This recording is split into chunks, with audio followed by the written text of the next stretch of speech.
Sem a qual ninguém verá a Deus. Esse é o nosso desafio como igreja, de entender o que Deus quer nos ensinar através da sua palavra sobre esse tema, que é um tema bastante abrangente, com grandes desafios e com implicações práticas para nós. E hoje, para dar início a esse tempo, a essa aula, nós não vamos falar propriamente dito sobre santidade, nós vamos falar sobre pecado. Talvez você veio essa manhã aqui querendo um consolo do Senhor. Não sei como você passou a sua semana. E aí, a primeira aula sobre santidade, nós vamos falar sobre pecado. Olha, eu nunca vi alguém falar sobre pecado com um sorriso no rosto. Porque pecado mexe com quem nós somos, mexe com a constituição do nosso ser, mexe com as nossas relações, mexe com os medos, mexe com as angústias, mexe profundamente conosco. Mas para a gente entender o que Deus quer de nós como seu povo, nós precisamos entender a dimensão do pecado, para que a gente possa compreender o que Deus realmente espera de nós. Porque senão nós podemos e corremos o risco de criar um padrão de santidade que a palavra de Deus não nos ensina, que é viver.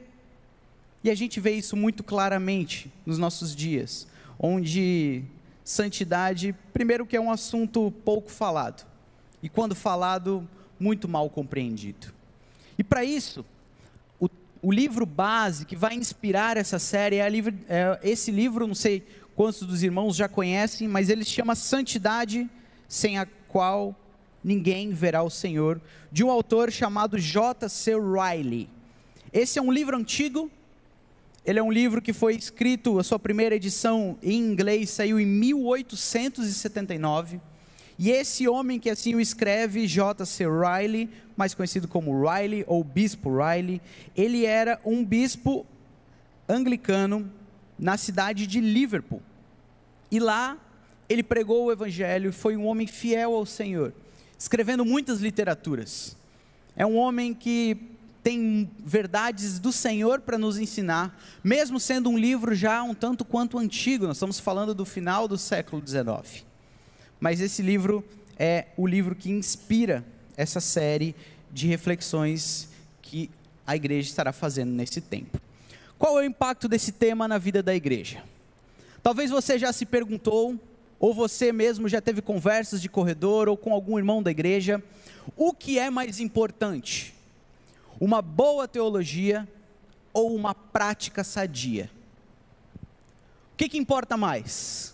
Conhecer da teologia, os seus termos, as suas questões, ter uma boa capacidade de explicar isso às pessoas ao nosso redor, ou a prática? O amor ao próximo, o dia a dia, a rotina, um caráter diante do Senhor, o que é mais importante? Talvez entramos no grande desafio, que é entender essas duas palavrinhas difíceis, ortodoxia versus ortopraxia. Calma aí, as palavras são difíceis, mas você vai entender junto comigo esse desafio. O que é ortodoxia? Para a gente resumir, o que cremos como verdadeira doutrina. Essa é a ideia por trás da palavra ortodoxia. É a verdade a partir daquilo que cremos. Qual que é a verdadeira fé? Nós sabemos que existem muitas manifestações em nosso Brasil hoje do que significa ser evangélico. A ortodoxia vai nos dizer então que existe uma verdade, existe uma verdadeira doutrina que rege a vida da igreja, que rege o seu povo, e em resumo, essa é a proposta de uma ortodoxia, de uma boa ortodoxia. Mas a ortodoxia também é acompanhada da ortopraxia. A ortopraxia é como praticamos o que cremos. E o desafio da santidade é que ela vai unir esses dois aspectos e vai nos mostrar então que não existe algo melhor e não existe algo pior. É como se fosse um pássaro. Qual das suas asas é melhor? A esquerda ou a direita? você logo vai pensar, as duas são muito necessárias.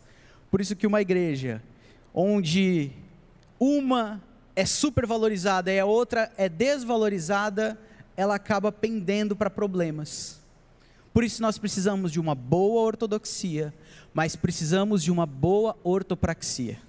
E é por isso que a doutrina do pecado impacta a maneira como nós percebemos a ortodoxia, mas também impacta a nossa prática, os nossos relacionamentos, impacta a maneira como nós lidamos com Deus, impacta a maneira como nós vamos trabalhar, impacta a maneira como nós vamos nos relacionar em família. Todas as áreas da nossa vida são impactadas no momento em que compreendemos profundamente a doutrina do pecado. Dada essa introdução, esse é o nosso desafio, de entender nessa manhã como a doutrina do pecado impacta a nossa vida de santidade. Então aqui está a estrutura, talvez está um pouquinho ruim para o pessoal lá de trás ver, mas nós vamos falar juntos sobre...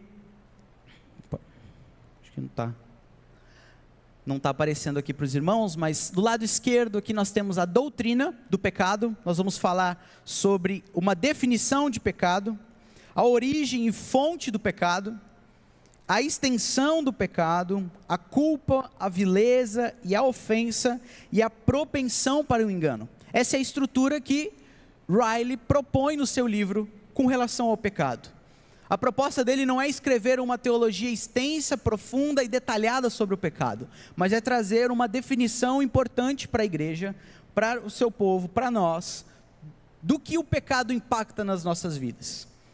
E ele também então propõe um antídoto, como a doutrina do pecado é para nós um antídoto contra alguns desafios que ele vivia naquela época, mas que são muito atuais também em nós, como povo de Deus, como igreja do Senhor Jesus, aqui em Foz do Iguaçu, no Brasil e em alguns contextos também do mundo, vivemos esse grande desafio. Um antídoto é uma teologia com relação a uma teologia indefinida, um segundo antídoto com relação a uma teologia liberal e permissiva, um terceiro antídoto que ele propõe é um cristianismo sensitivo, cerimonial e formal, a uma teoria do perfeccionismo e a conceitos inferiores de santidade pessoal. Então essa é a estrutura do nosso tempo hoje. Se você puder, anote, se você estiver com a sua Bíblia, nós vamos passar por vários versículos, vários textos da palavra do Senhor. Não vamos conseguir nos fixar com tantos detalhes, mas a gente vai entender juntos como uma importante introdução.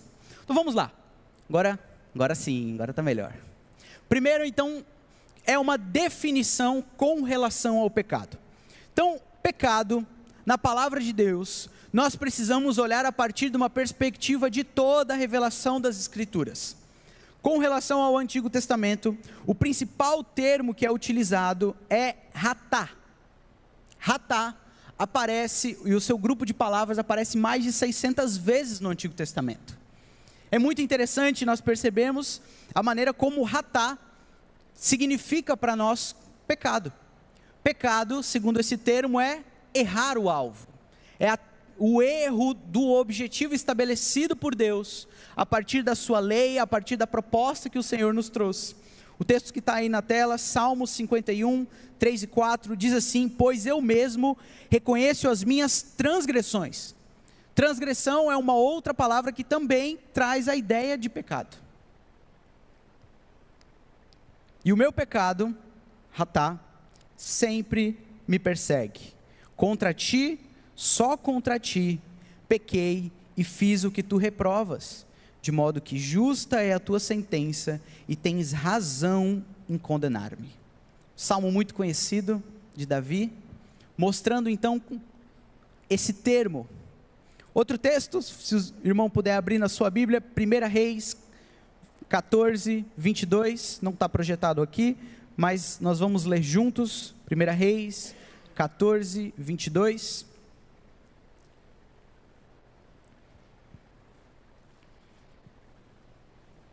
Prepara a sua Bíblia que nós vamos folheá-la hoje. 1 Reis 14, 22, diz o seguinte: Judá fez o que o Senhor reprova, pelos ratá, pecados que cometeram eles desprezaram a sua ira zelosa mais do que os seus antepassados o tinham feito. O contexto imediato é o reinado de Roboão, e aqui então o autor bíblico está nos mostrando o pecado como esse erro do que Deus havia estabelecido. Agora eles voltaram os olhos contra o Senhor, e essa é a realidade do pecado. Neemias, capítulo 1, versículo 6, também vai aparecer esse termo. Neemias, capítulo 1, consegue abrir aí na sua Bíblia, para a gente acompanhar juntos. Neemias está orando ao Senhor, com relação a ele, mas também com relação ao povo, e ele vai falar no versículo 6, que os teus ouvidos estejam atentos, e os teus olhos estejam abertos para a oração que o teu servo está fazendo diante de ti, dia e noite, em favor de teus servos, o povo de Israel. Confessa os pecados que nós, os israelitas, temos cometido contra ti. Sim, eu, o meu povo, temos pecado. Pecado é errar o alvo. Pecado é a transgressão da lei. Não sei como está a tradução da sua Bíblia. Pecado é esse movimento de olhar ao Senhor e caminhar longe para a direção que o Senhor trouxe. Já no Novo Testamento nós temos um outro termo, que é o termo hamartia, que dá origem da doutrina do pecado, hamartiologia. E esse termo aparece também muitas vezes na palavra do Senhor. O texto que está projetado aí para os irmãos acompanharem é o texto de Efésios, capítulo 2, versículo 1. Vocês estavam mortos em suas transgressões e pecados, hamartia. E o termo traz essa mesma ideia. Hamartia junta os termos do Antigo Testamento em uma só ideia. Tanto a ideia de errar o alvo, como a ideia de transgressão, como a ideia de iniquidade. Hamartia é essa junção, e que agora vinha a partir do Antigo Testamento, e quando chega no Novo Testamento, há essa clareza. Todos pecaram, e estão separados, destituídos da glória de Deus. Para que a gente possa então definir pecado, essa é a definição que o Dr. Riley traz para nós. Sejam eles por algo que nós fazemos, seja por algo que nós deixamos de fazer.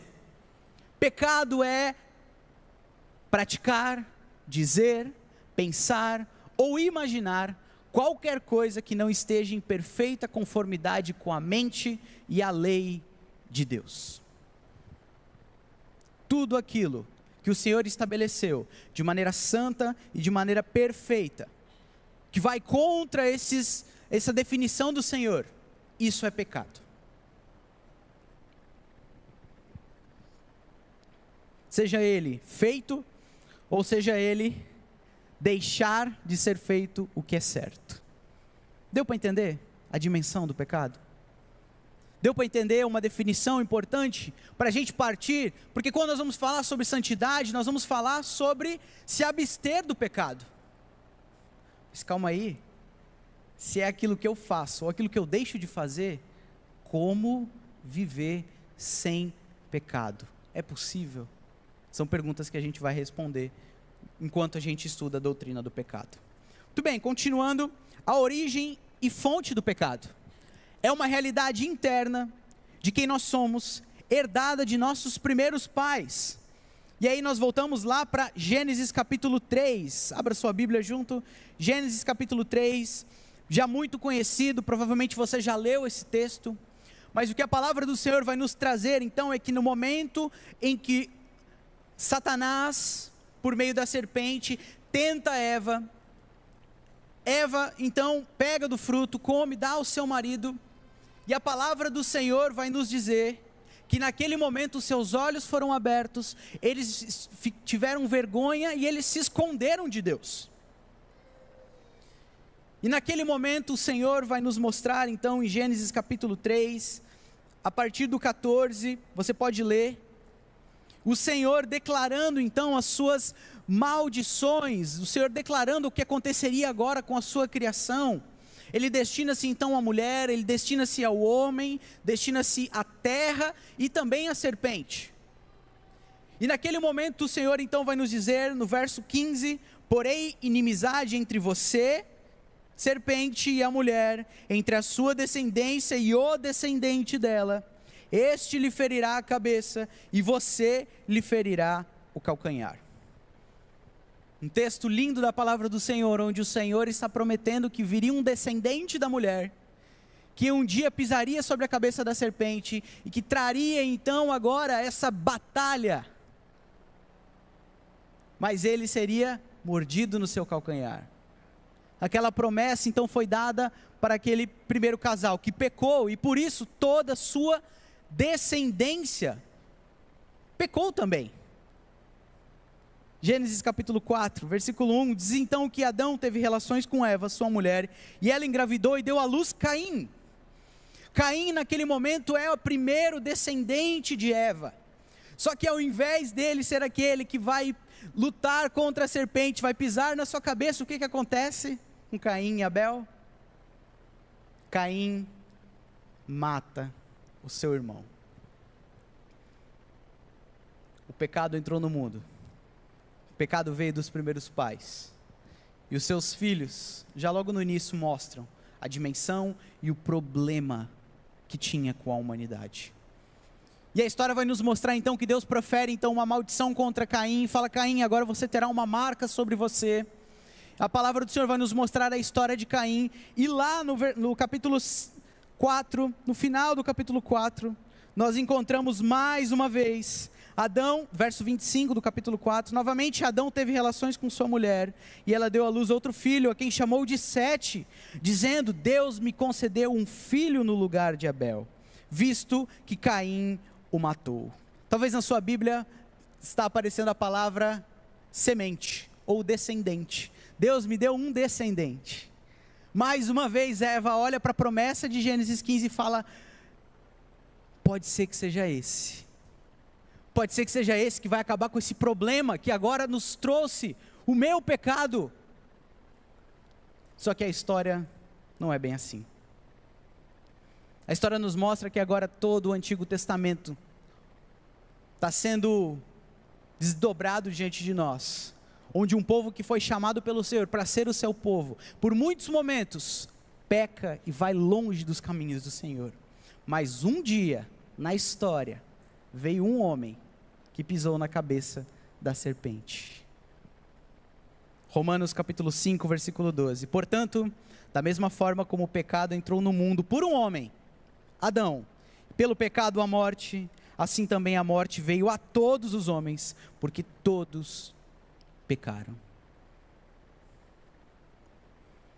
Pecamos porque fazemos ou porque não fazemos algo, mas naturalmente todos nós nascemos pecadores.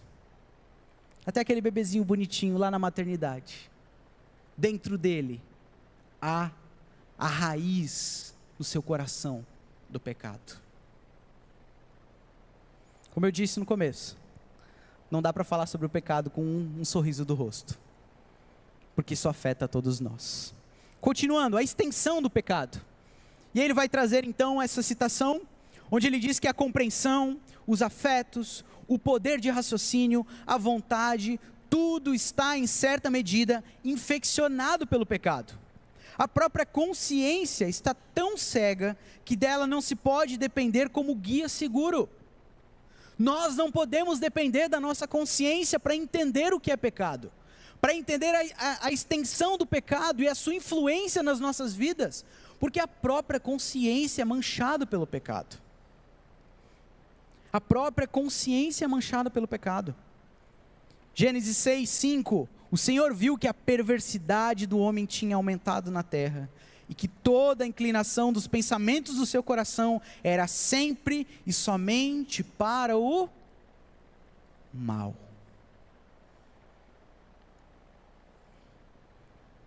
Jeremias 17, 9, o coração é mais enganoso que qualquer outra coisa, e sua doença é incurável.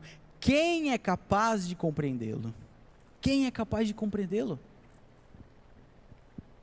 Nas melhores das nossas intenções, quando olhamos para a nossa consciência, quando olhamos para nós mesmos, nós encontraremos problemas, teremos visões turvas com relação a nós mesmos, porque a extensão do pecado e a sua influência em nós é muito maior do que nós podemos compreender.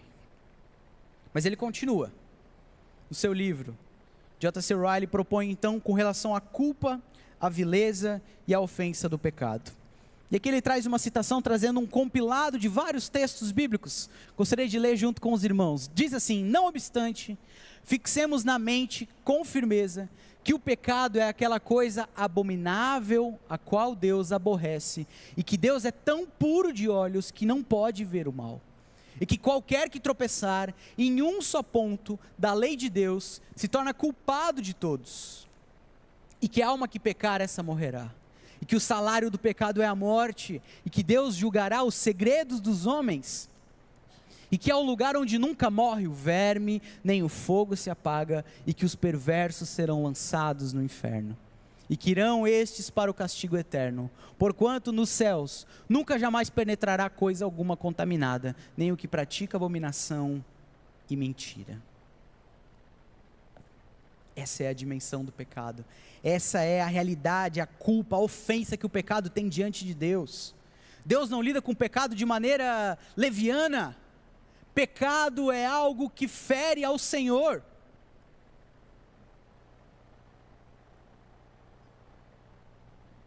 Todo aquele que pecar, morrerá.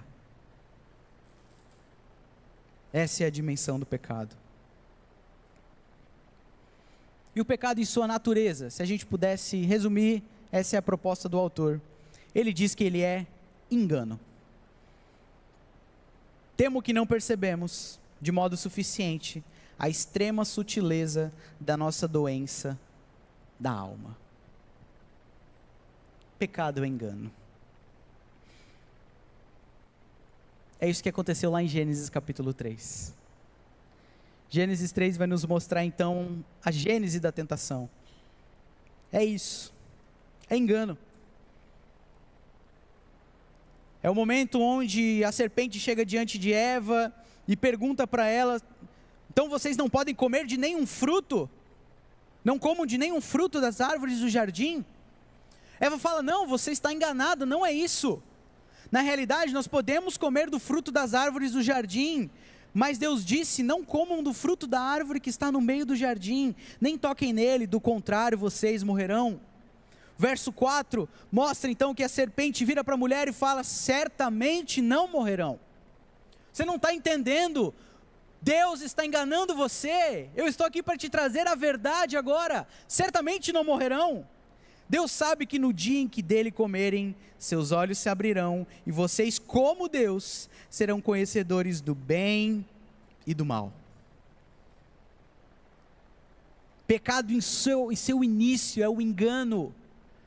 É dizer então que o que Deus estabeleceu não é o melhor, mas sim o que o outro caminho está propondo. E o verso 6 então nos mostra que quando a mulher viu que a árvore parecia agradável ao seu paladar, era atraente aos olhos, e além disso desejável para dela se obter discernimento, tomou do seu fruto, comeu e deu a seu marido, que comeu também. Pecado é engano, e a partir daquele momento os olhos dos dois se abriram e perceberam que estavam nus, e aí vem toda a história sendo revelada do pecado e a sua extensão no mundo. É duro, mas é real. Tem uma máxima que levo e que tenho sempre pensado, que ninguém tropeça em montanha. Eu nunca vi ninguém tropeçar em montanha. Geralmente nós tropeçamos nas pequenas pedrinhas que estão diante de nós, ou talvez um elevadinho.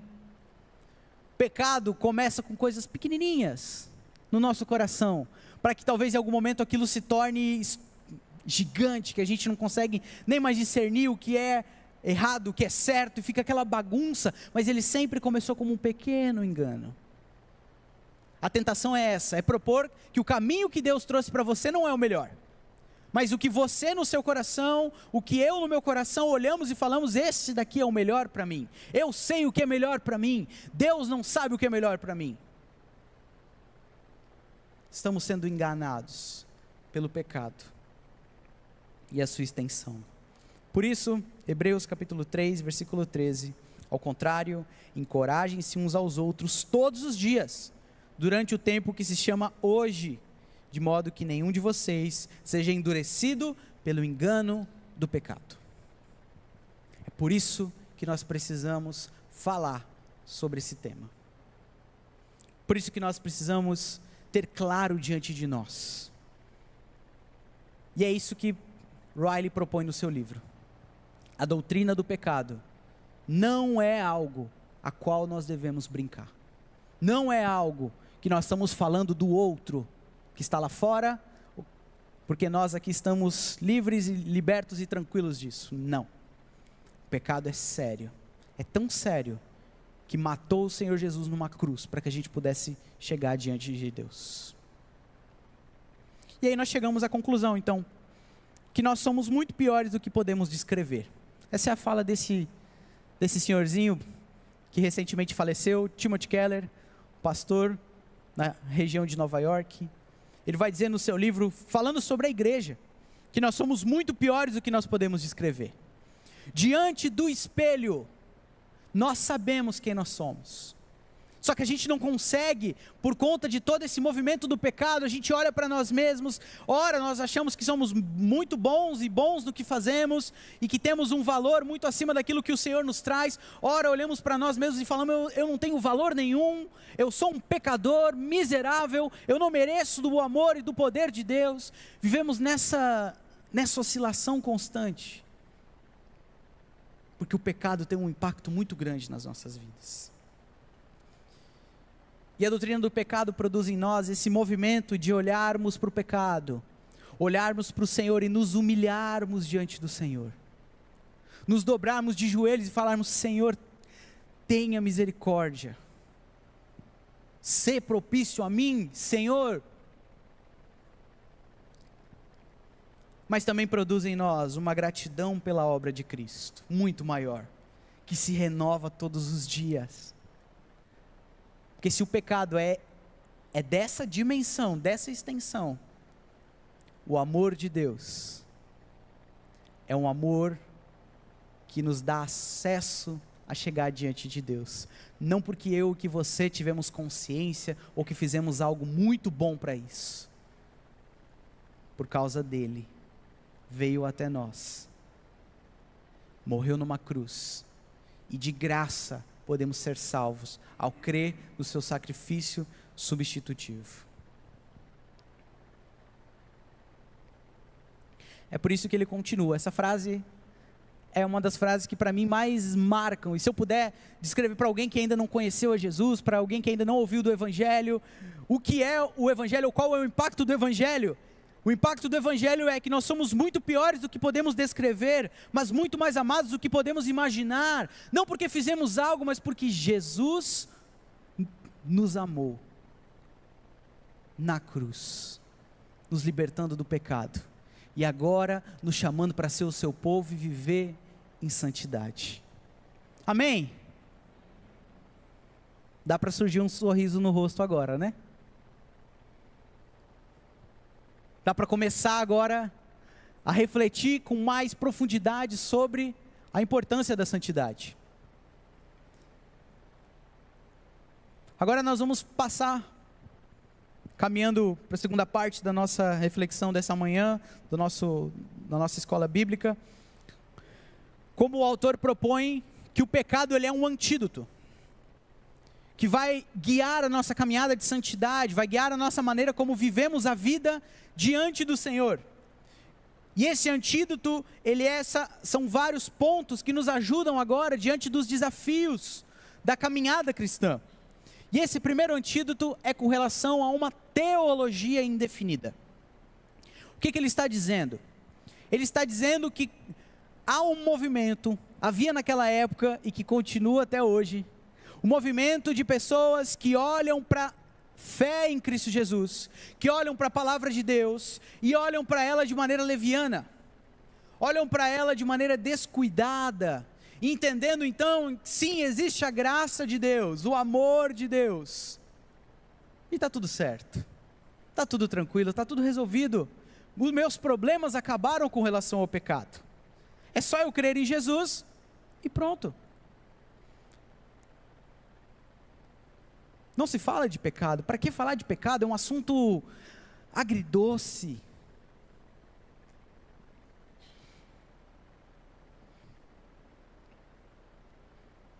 Que dá muitas vezes lugar ao orgulho, à arrogância, por acharmos que não, eu creio em Jesus, está tudo tranquilo, está tudo certo. Mas o autor vai dizer então que as pessoas jamais voltarão o rosto decisivamente para o céu, vivendo como peregrinas neste mundo, enquanto realmente não sentirem que correm perigo de ir para o inferno. Não entendem a profundidade e a extensão do pecado. Não entendem que são pecadoras e que não tem uma outra maneira de chegar diante de Deus, se não for crendo em Jesus e se arrependendo dos seus pecados. Ao sermos confrontados com a doutrina do pecado, nós temos um antídoto para nos livrar desse pensamento. Um pensamento leviano com relação às coisas de Deus. Um pensamento leviano com relação à sua palavra.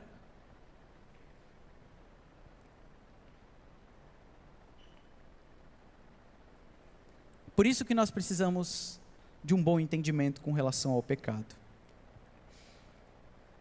Um segundo antídoto é com relação a uma teologia liberal e permissiva. E aí no livro ele propõe então que a rejeição dos dogmas, credos e a religião, fruto do modernismo, levava à repreensão aos que defendiam a doutrina bíblica. Nós estamos falando de um homem que viveu no final do século XIX, início do século XX. O movimento do modernismo foi esse movimento onde, no seu período, homens cheios da razão e do conhecimento, diziam-se iluminados, por isso que deu origem ao termo iluminismo, foram iluminados pela razão, entendiam que tudo agora baseava-se na razão. O método de interpretação bíblico, o método de viver era baseado na razão, a razão era o padrão maior. E esses homens agora olhavam para a razão, olhavam para a palavra de Deus, utilizavam dos seus métodos para interpretar a palavra de Deus e criavam agora uma teologia liberal. A teologia liberal é essa proposta de dizer que a razão está acima da revelação divina. E as pessoas então que abraçavam dogmas, credos, ortodoxia, como nós aprendemos no início, abraçavam essa postura, eram repreendidas, eram tidas como os radicais, os enganados, leigos, porque a razão é o padrão maior. Wright então propõe que, diante desse movimento, daqueles que se diziam racionais e cheios da iluminação da razão, quando a doutrina do pecado vem, ela é compreendida, a sua extensão, ela é compreendida a profundidade, a sua influência no mundo, esses homens agora não encontrariam descanso. E acima de tudo devemos dizer-lhes, a esses que abraçam esse tipo de pensamento, que coisa alguma será capaz de lhes conferir descanso, senão a submissão às antigas doutrinas da ruína humana e da redenção que há em Cristo, acompanhada pela fé simples e singela nele. Não é a razão. A razão não nos livra do problema do pecado. Ser dotado de conhecimento das mais diversas áreas do saber humano não nos livra quando nós estamos com nossa cabeça no travesseiro à noite e nos falta o sono. A razão não liberta esses nesse momento. O que liberta é o entendimento da ruína humana e da redenção que é em Cristo Jesus, acompanhada pela fé simples e singela nele. É por isso que nós não podemos negligenciar e dizer que a ortodoxia ou a ortopraxia é mais importante. Não podemos, porque o evangelho é simples, o evangelho é direto, o evangelho é claro. Nós somos muito piores do que podemos imaginar, mas muito mais amados do que podemos descrever. É por isso que essa verdade nos faz dormir à noite tranquilos. Porque quando fecharmos os nossos olhos aqui e chegarmos diante do Senhor, o Senhor Jesus vai olhar para nós, vai falar: o meu filho pagou o preço no seu lugar. Fé em Cristo Jesus. Esse é o caminho. E o pecado não dá descanso ao coração humano. É só a gente olhar a realidade ao nosso redor. Só a gente observar os artistas, só a gente observar aqueles que se dizem cheios de razão, cheios de argumentos contra a palavra do Senhor. É só você observar. Eles não encontram descanso, porque nós só encontramos descanso aos pés de Cristo. É um antídoto para nós também, para que a gente não ache que a razão está acima de tudo. Esse tempo talvez já passou. Talvez agora nossos tempos é dizer que já não existe mais verdade. Nós sofremos a realidade do pós-modernismo. Já é uma maneira nova de olhar a realidade ao nosso redor. Não existe mais verdade. A verdade sou eu quem crio. O problema continua sendo o mesmo. Esses não encontram descanso se não for em Cristo Jesus. Ele continua trazendo mais um antídoto que a doutrina do pecado nos ajuda. É com relação a um cristianismo sensitivo, cerimonial e formal. Posso acreditar que há nesse sistema de religião certos tipos de mentalidade, enquanto a consciência ainda não for plenamente iluminada. Ele está falando daquele estilo de vida onde tal pessoa ouviu sobre Jesus, compreendeu de certa maneira a realidade e o entendimento simples que é o Evangelho, mas aquilo não fez sentido no seu coração, sua vida não foi impactada por Jesus. E agora, essa pessoa vive uma religiosidade. Enquanto nós estávamos falando do liberalismo, agora nós estamos falando de um movimento que é o outro extremo, onde nós adotamos uma religião para que ela satisfaça os desejos e aquela angústia do nosso coração. Práticas, maneiras de viver, um novo estilo de vida, baseado em uma realidade externa. Antes eu não ia na igreja, mas agora eu vou todo domingo, eu estou lá na igreja, ouvindo do Senhor, eu sou membro da igreja, eu dou meu dízimo, eu participo do culto da ceia, eu dou um presente lá no final do ano para as crianças que necessitam, eu abraço essa postura, agora eu sou evangélico. Porém, quando você vai caminhando e vivendo, você percebe que Cristo não tocou lá no íntimo, não impactou a realidade mais profunda do coração.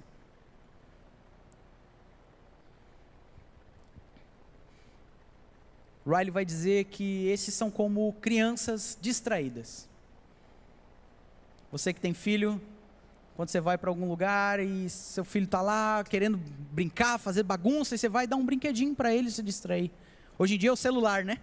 Você bota um filminho ali no celular, a criança fica parada ali distraída. Ele vai dizer que essa maneira de viver, de pensar, é como se a gente olhasse para o celular e ficasse distraído, estivesse tudo tranquilo, tudo bem. Mas a realidade do pecado, a realidade do amor de Deus não impactou os nossos corações. Veja bem, liberalismo e legalismo, viver baseado na lei, em algo externo, são problemas reais na vida das nossas igrejas. E o pecado é esse antídoto contra essa realidade, porque não é algo externo que tem que mudar apenas, é a realidade lá no profundo do nosso coração, de sermos iluminados pelo Espírito Santo de Deus, para crer em Jesus, olharmos para nós mesmos, e percebemos que somos pecadores, dependentes diariamente da graça de Deus. Isso nos molda a viver a nossa vida cristã, todos os dias aos pés da cruz. Ele continua,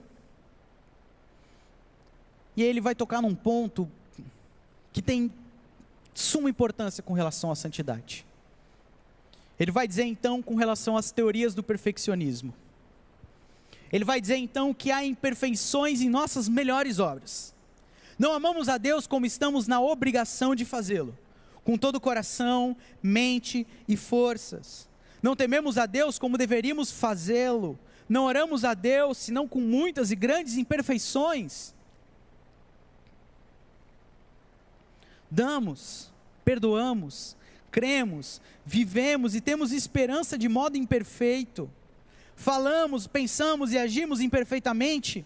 Lutamos contra o diabo, o mundo e a carne de maneira imperfeita. Portanto, não nos envergonhemos de confessar abertamente o nosso estado de imperfeição. Corria na igreja que aqueles que um dia creram em Jesus estavam nesse processo de santificação, e agora essa é uma palavra para nós, para você que é um seguidor de Jesus. Entendiam que em algum momento nessa vida, essas pessoas chegariam a um estado de perfeição. Talvez por uma semana, talvez por um mês, talvez por um ano, poderia se encontrar um estado de perfeita caminhada com Deus. Grandes homens na história, e talvez um principal muito conhecido, abraçou essa postura. Um grande homem de Deus, infelizmente completamente enganado. John Wesley dizia que chegaríamos num momento da nossa caminhada e que conseguiríamos encontrar esse estado de perfeição. Talvez por um momento. Querido irmão, isso é um grande de um engano. E essa teologia muitas vezes é a teologia que nós olhamos para a santidade e falamos: eu preciso encontrar esse estado de perfeição. Eu preciso encontrar esse momento da minha vida, onde agora eu vou conseguir, diante dos pecados que eu luto, resistir à tentação, e fazer algo correto diante do Senhor, e viver uma vida que agrada a Deus.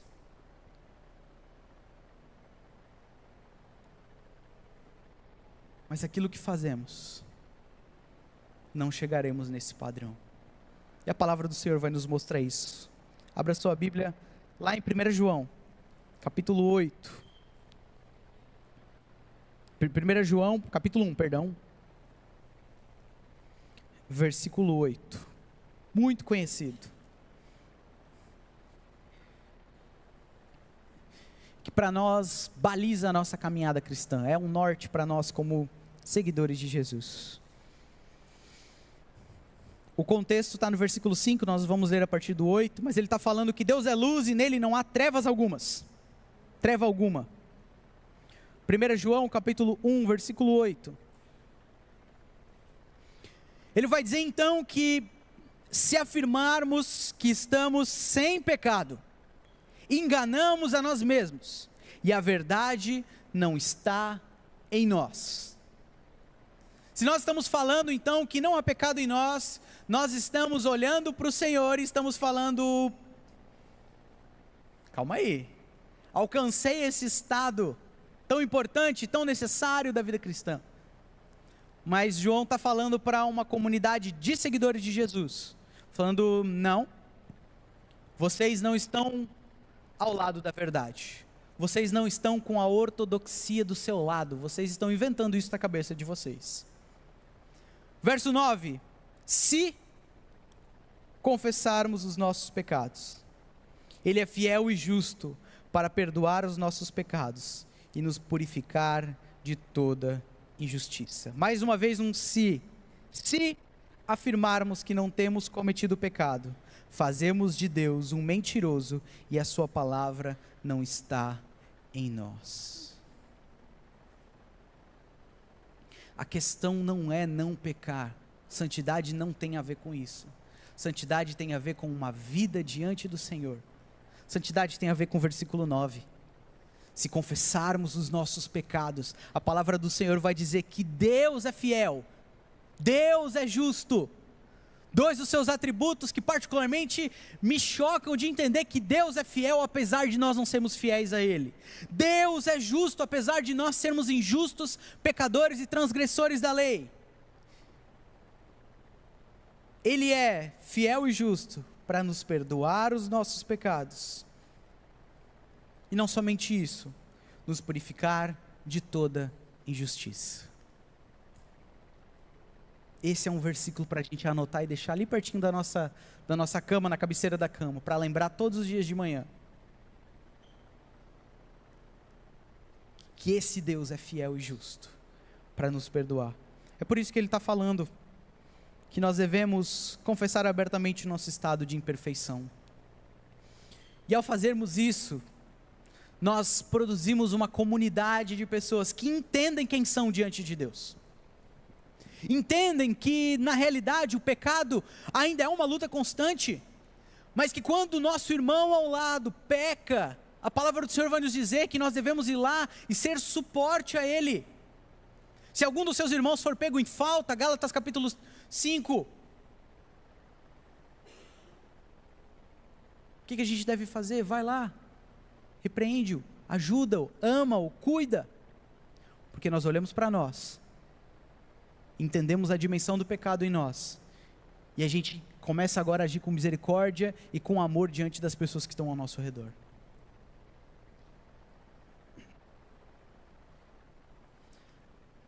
Afirmo que tal opinião é perigosa para aquele que defende, tendendo a deprimir, desencorajar e impedir a aproximação de pessoas interessadas na salvação. O impacto de uma busca por um perfeccionismo moral impacta o nosso testemunho com as pessoas que estão ao nosso redor. A pessoa olha e fala assim: essa postura é ser crente, isso é ser evangélico, isso é ser um seguidor de Jesus. Eu nunca vou alcançar esse padrão. Sabemos que a salvação é quem faz é o Senhor. Sabemos que o Senhor é quem salva, sabemos que é o Senhor quem traz o arrependimento ao coração. A nossa função é sermos testemunhas de Jesus. Você está entrando em seu campo missionário. É o que você vê todo dia que você sai aqui da igreja. Essa busca pelo perfeccionismo é um ledo engano, porque impacta o nosso testemunho com as pessoas que estão ao nosso redor. Porque queremos justiça para o outro, mas para nós misericórdia.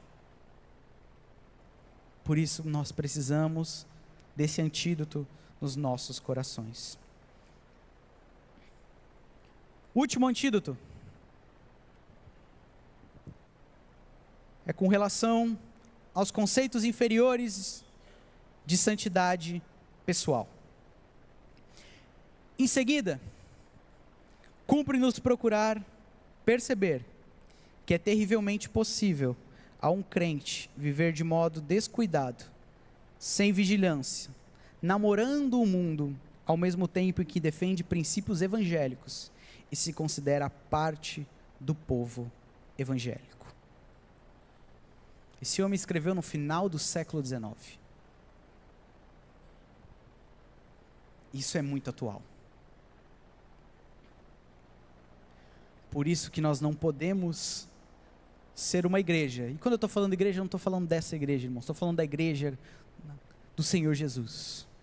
Nós não podemos ser uma igreja que defende uma ortodoxia, mas não vive uma ortopraxia.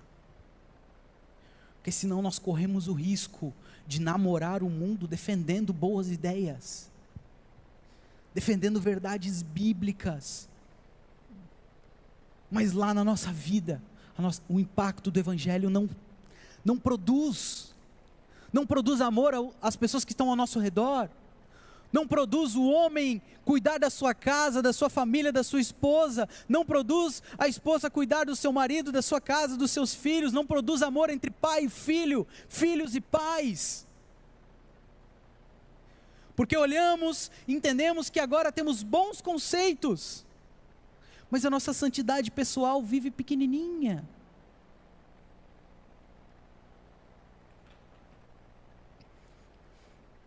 E o número de evangélicos no Brasil cresce, mas parece que o nosso Brasil tem pouco impacto. É por isso que esse tema é tão atual. É por isso que nós precisamos desesperadamente falar sobre santidade nas nossas vidas, nas nossas igrejas, como comunidade do Senhor Jesus. E com relação à doutrina do pecado, para a gente finalizar, a doutrina do pecado nos ensina a viver como seguidores de Jesus, dia após dia. É esse elo de ligação entre uma ortodoxia e uma ortopraxia. É a asa direita e a asa esquerda de um passarinho.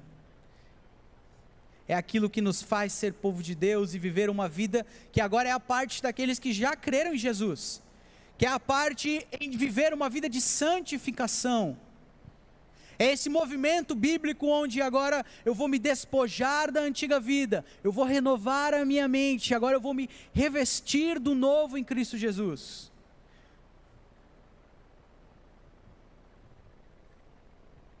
Nós precisamos dessa verdade. Por isso,